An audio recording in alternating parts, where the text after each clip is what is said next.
Pirassununga é um celeiro de tradição, memória e futuro. Suas ruas e cantos guardam histórias, fé, coragem e conquistas. Entre templos históricos, escolas centenárias, praças e a antiga estação, a vida pulsa e revela também as diversidades que formam sua identidade.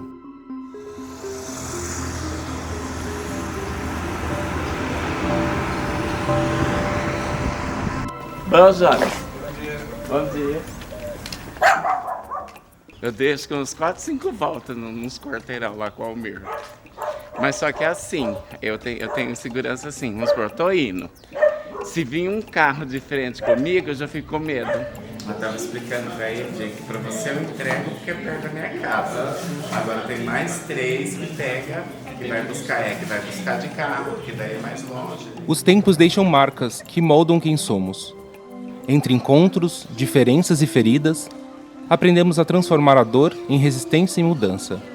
É desse tecido de memórias e lutas que seguimos construindo nossas jornadas. Eu sou um homem gay, né, vivendo assim, essas vivências do interior, né, com as dificuldades que tem viver em Pirassununga em particular, mas eu vivo bem sim. Desde 7 anos de idade que eu já me via assim, né, mas aí para fazer essa mudança total de deixar as coisas masculinas e assumir o feminino foi aos 14 anos de idade.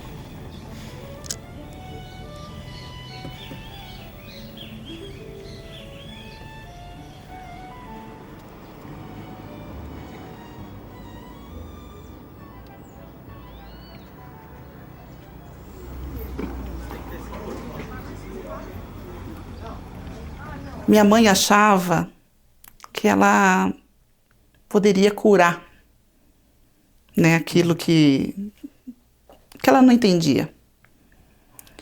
E aí foi coisas assim horríveis. Eu fui uma criança estrupada dos 8 aos 12 anos, com o consentimento da mãe, por achar que era uma cura para alguém que estava junto com ela e falava, não, isso aí eu posso resolver. E ela achava que era a cura, né? E com isso você vai crescendo e você vai achando, nossa, eu tenho que esconder isso, né? Aí minha vida virou mesmo uma peça de teatro.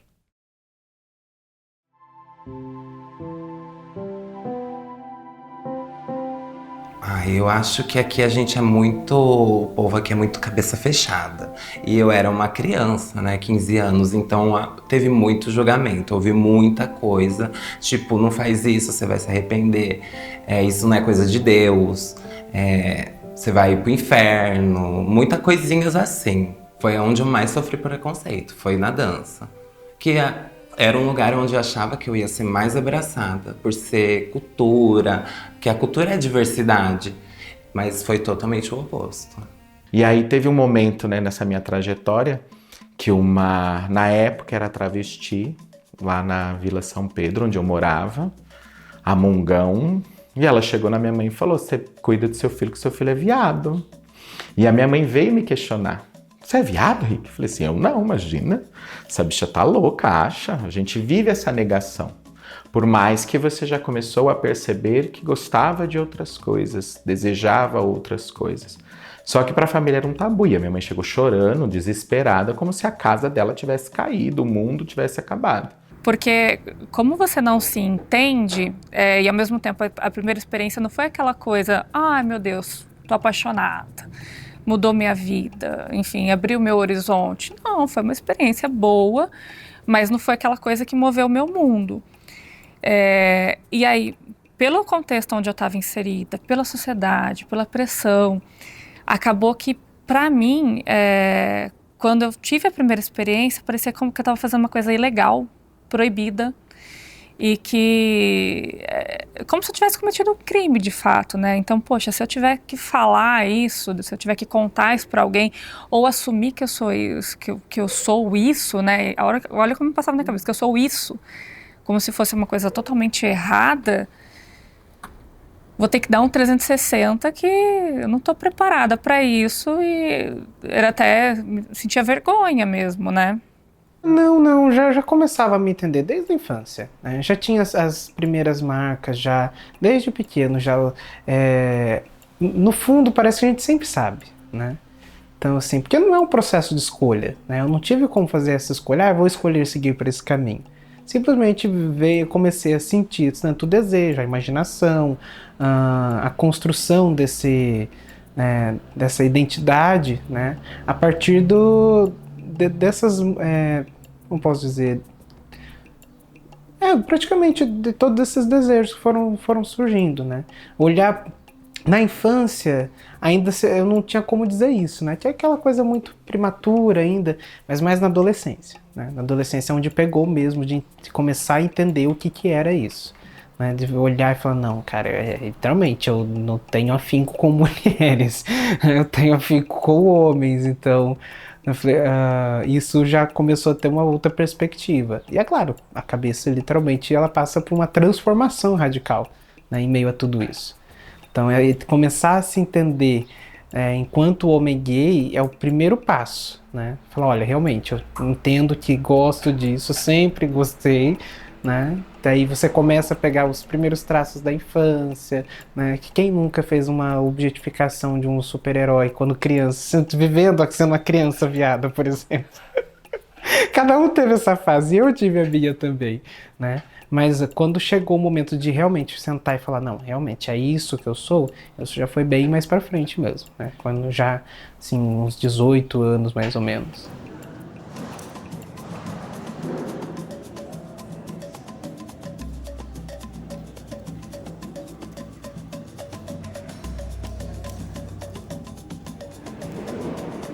Desde que eu era criança, eu sentia que tinha alguma coisa errada, né? Eu sentia que eu não era igual às outras meninas, eu não queria brincar com coisa de menina. Sempre pedia aqueles Max Steel pro meu pai, Batman, bola, carrinho, ele dava, graças a Deus, né? Ninguém brigava comigo por causa disso. E tem um ponto que é muito marcante na minha infância, que a minha avó, ela me levava na loja para comprar sandália de menina e essas coisas, e eu sempre ia pro lado dos meninos, e ela ficava brava. Então, muitas das vezes, às vezes, queria fazer o gosto dela para poder agradar ela, só que aí eu acabava não usando as coisas que ela comprava para mim. A existência LGBT é declarar o amor, mas também enfrentar barreiras e preconceitos. É preciso coragem para sair do casulo, transformar o tempo em força para resistir em sua plenitude. Cada vitória ecoa na ancestralidade, lembrando que somos parte de uma história maior, transformando descrença em dança e o corpo em um palco de liberdade.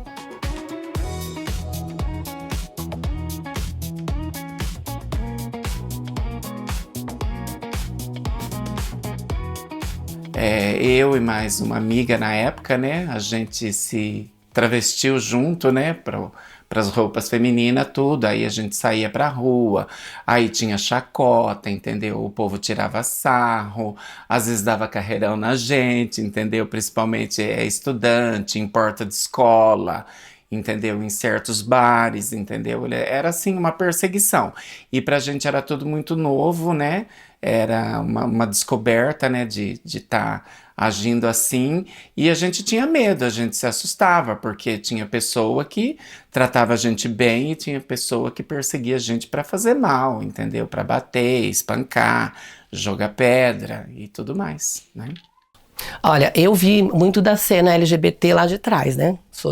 Tenho 43 anos, então eu vi muita coisa acontecendo, né? Quando eu era um adolescente, que eu ia pra rua, que a minha mãe ficava preocupada, mas vai sair, vai chegar tarde, a gente nunca se preocupa, né? Porque nada vai acontecer com a gente. Eu via as coisas acontecendo. Eu via gente sendo agredida nos bares, gente sendo chacotada nos bares, xingada nos bares. Já vi pessoas também pegando pertences de pessoas ali que a gente conhecia, jogando em cima de telhado. Então, assim, a violência, ela tá inserida, né, no nosso contexto e bem próxima da gente. É que, às vezes, a gente se torna pessoas abençoadas e protegidas. Eu, graças a Deus, eu nunca sofri nenhum tipo de violência aqui na cidade, por conta da minha construção de personalidade e caminhada, enfim, não sei, né? Alguma questão aí de respeito eu consegui nesse caminho todo. Mas eu vi isso lá atrás acontecendo com as minhas amigas. E geralmente com as pessoas trans, que são as que mais são violentadas, aquelas que sofrem mais, que são as suas vidas ceifadas. E eu acho que a gente precisa caminhar muito nisso.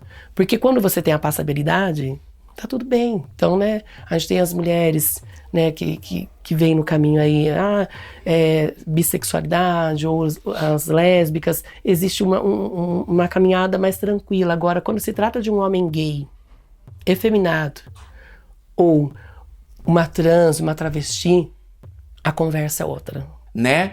Por a gente ser uma classe assim, desfavorecida e meio marginalizada na boca de muitos, a polícia para eles era, tá corrigindo, tá dando um corretivo, tá certo para eles, entendeu? Porque era o que acontecia. Entendeu? Vamos supor, se uma gangue de 6 pegasse um homossexual, batesse, ele desse queixa, não tinha importância. Mas talvez se um homossexual agredisse um deles, aí daria algum probleminha. Entendeu? Foi um processo até assustador, assim, porque a gente descobriu no meio do caminho que ia ser mais difícil do que a gente imaginava. A gente tinha já planejado de como seria a gravidez, como seria o registro, e aí no meio do caminho, no governo anterior, né, no governo do Bolsonaro, ele mudou um regulamento sobre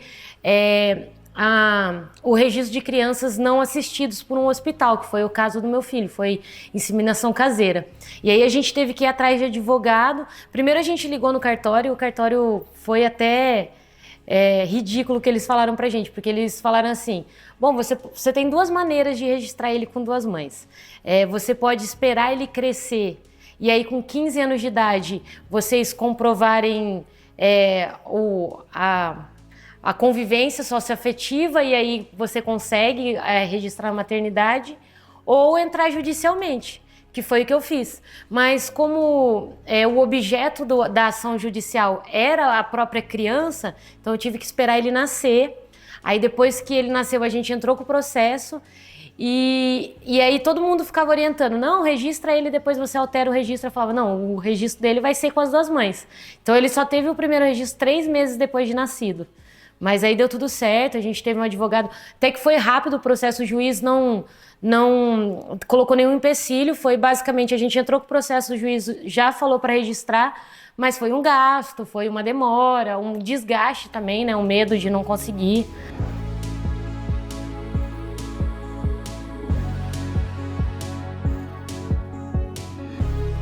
Tava saindo para jantar com uma ex-namorada, comemorar meses de namoro ali, né? Fui numa pizzaria, sentei do lado de fora, primeiramente, começou a chuviscar, vamos lá para dentro. Sentamos, estávamos comemorando o aniversário de namoro, pedimos a pizza, pedimos as bebidas e ficamos conversando, juntas, uma do lado da outra. Momento ou outro, o que um casal normal faz? Pega na mão, acaricia o braço. Nós não nos beijamos.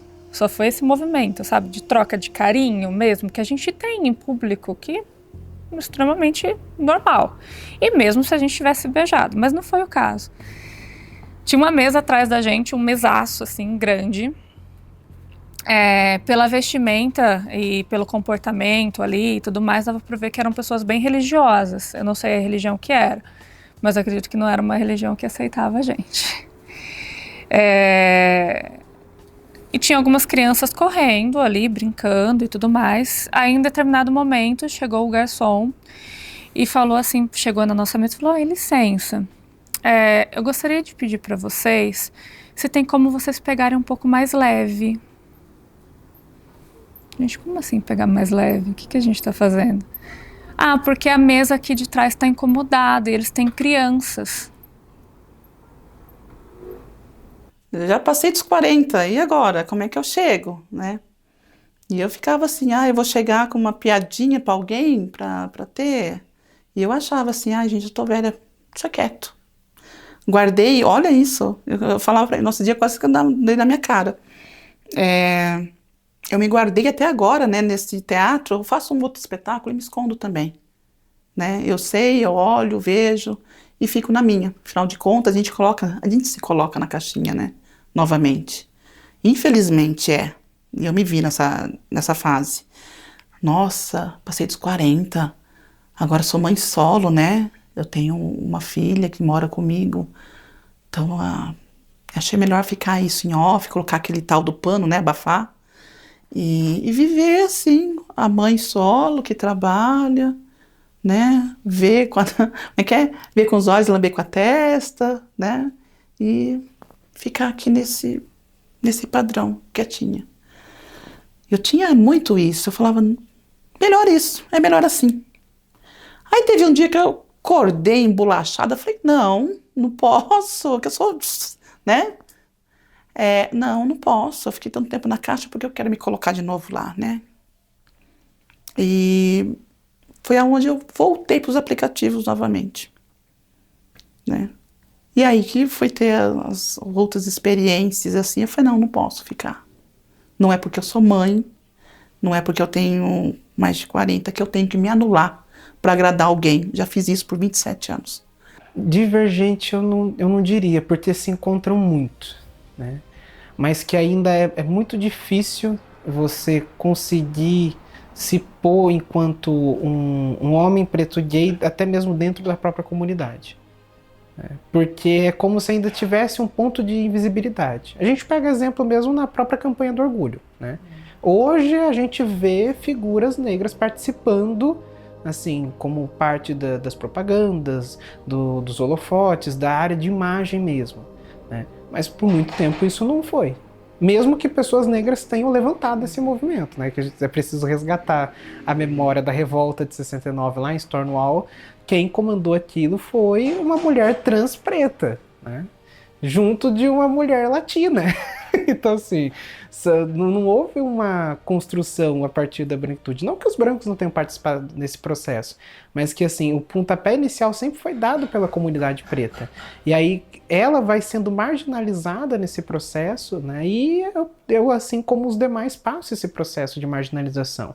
A gente ainda enfrenta fortemente a objetificação dos nossos corpos, a ideia como a figura masculinizada, forte, agressiva, né? O superativo, como muitos comentam.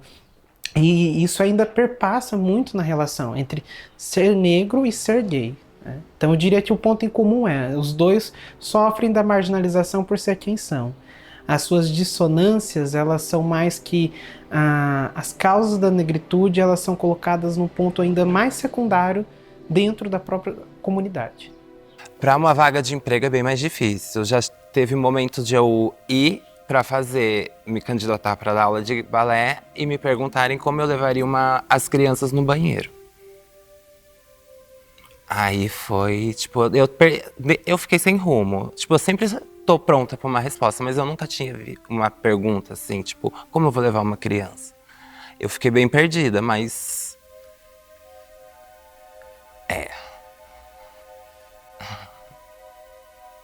Pega, porque são crianças, né, gente? E outra, se você for parar pra ver, qual é o caso de mulher trans que estrupou uma criança? A gente vê tio, a gente vê vô, a gente vê pai, a gente vê irmão, primo, o vizinho, o entregador de gás e 1001 coisas que fez ali. Mas mulher trans não. Então isso me pegou muito, porque... Por que essa pergunta? Você perguntaria isso para uma mulher cis, como ela vai levar uma criança no banheiro? Família é afeto e acolhimento, não apenas sangue. Entre pecado e fé, aprendemos a florescer. Na arte, transformamos identidade em expressão. A gente brinca que lá no nosso terreiro, a maioria das pessoas não tem uma família estruturada. E aí acaba se encontrando no terreiro com essa estrutura de família. Tanto que no meu terreiro é muito comum você ver 2, 3 filhos de santo indo morar junto. Eles viram muito amigos e eles acabam alugando uma casa e indo morar junto. Porque eles não tiveram a estrutura de família, encontra dentro do terreiro e acaba levando isso pra vida, pra fora do terreiro, pro dia a dia. Esse acolhimento, esse pertencimento, até porque o próprio terreiro é formado por pessoas da comunidade, né? Então a dirigente, os membros comuns, até mesmo nossas assistências, muitas vezes tem pessoas LGBTs que estão participando ali.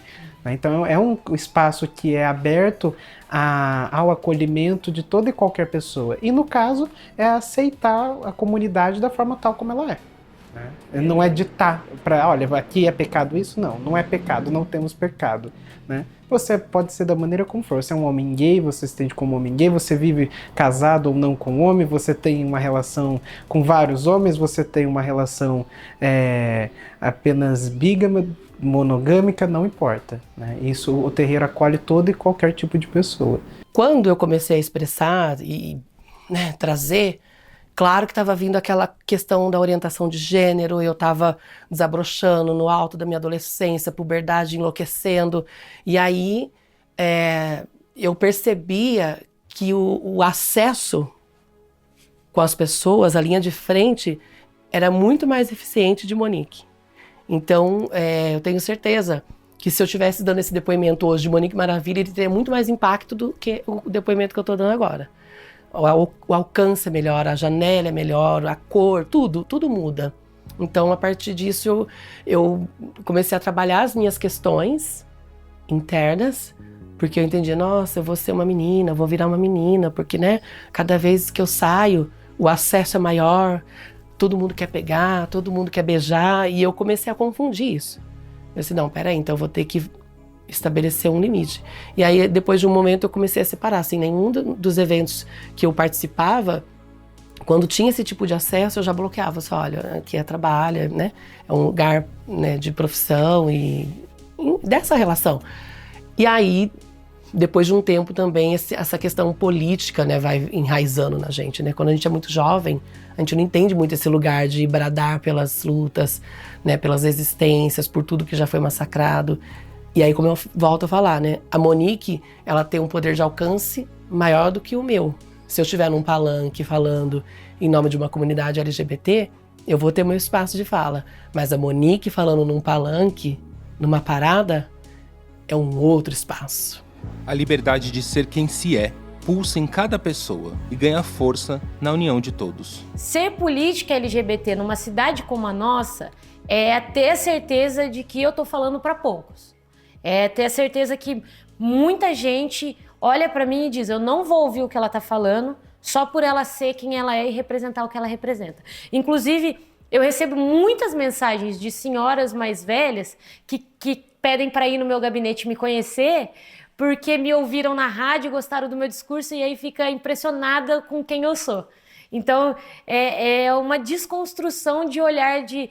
Não é porque eu sou LGBT, não é porque eu sou umbandista, que eu vou ser uma pessoa vazia, ignorante, que eu não vou saber dos problemas da população. E é aquela coisa, né? A gente, por ter pontos a menos, a gente sempre tem que provar que a gente é mais, né? E eu tô sempre nessa briga constante. As pessoas apontam muito do quanto eu sou inteligente, o quanto eu falo bem, mas elas fazem isso num contraponto. Ela é LGBT, mas... E é uma loucura, né? É inaceitável um olhar desse, mas eu sei que é esse o olhar. Olha, ela é LGBT, mas ouve ela, que ela sabe falar, sabe? E aí é até ofensivo, mas é onde eu tô conquistando esses espaçozinhos que eu tô conquistando, né? Eu, Rick, eu nunca quis me encontrar em uma caixinha. E eu acho que isso, os meus amigos, as pessoas que convivem comigo sabem. Eu sempre quis me dizer, eu sou o Rick. Tanto que, às vezes, o peso ou o título, vamos dizer assim, eu sou gay, eu sou viado, eu sou homossexual, talvez vocês nunca ouçam tão claramente da minha boca, porque eu, às vezes, prefiro ficar nessa posição do qual eu tenho a liberdade de escolha. E é isso que eu acho que eu passo como mensagem, tanto aos meus filhos, ao meu filho, né, consanguíneo, aos meus amigos, às minhas crianças. Eu acho que nós podemos ser aquilo que nós quisermos ser. Hoje eu me identifico talvez, né, na caixinha de pansexual, porque todo mundo fala, todo mundo escolhe, então quem eu sou nessa bandeira? Então eu posso me dizer que eu sou um pan. Porque eu sou uma pessoa que eu gosto de me identificar com a pessoa e amo essa pessoa e quero viver momentos com essa pessoa, independente da genitália, independente do que essa pessoa trabalhe, atue, idade, enfim. Eu acho que isso é saber reconhecer. E eu acho que é um olhar que eu tenho para a própria energia da pessoa, para o espírito dessa pessoa. Até por conta disso que eu tenho, acho que essa vivência espiritual e busco constantemente evoluir com isso. Então, eu acho que todos nós podemos ser aquilo que nós desejarmos ser. A maior mudança seria isso de todo mundo virar realmente uma comunidade, fazer acontecer aqui. O trabalho do coletivo é muito importante. Esse trabalho que vocês fazem e, enfim, ter esse espaço para abraçar ou para realmente ouvir essas pessoas também, isso é fundamental. Nós precisamos de instituições que garantam o acesso a esses direitos, aos direitos da comunidade. É o primeiro ponto. Em geral, precisa que as pessoas acordem que eu esteja lá, nós LGBT. Porque é um marco histórico para a cidade e a gente podia estar fazendo muito mais coisas. Mas, como eu disse, eu tenho que convencer os outros vereadores. E para eu convencer, só com iniciativa popular. Eles só entendem se eles acham que vão perder voto. Para bloquear essas pessoas que acham que tem o poder sobre a gente, sabe? Somos mais fortes, só a gente não sabe o quanto. E sabe quando que a gente vai saber que a gente tem essa força? Quando a gente pôr a cara a tapa. Falar, pode vir. Isso sou eu. Engula. E é uma causa só no final. Mesmo que eu sou trans, o gay, a lésbica, no final é a mesma causa, é a mesma luta, é o mesmo direito que a gente quer. Independente de sua orientação, identidade de gênero, sexualidade, raça, classe social e política, todos nós desejamos ser respeitados, aceitos, acolhidos e amados. E que no futuro não estejamos como pautas de protestos, mas sim um movimento de afirmação, equidade e igualdade.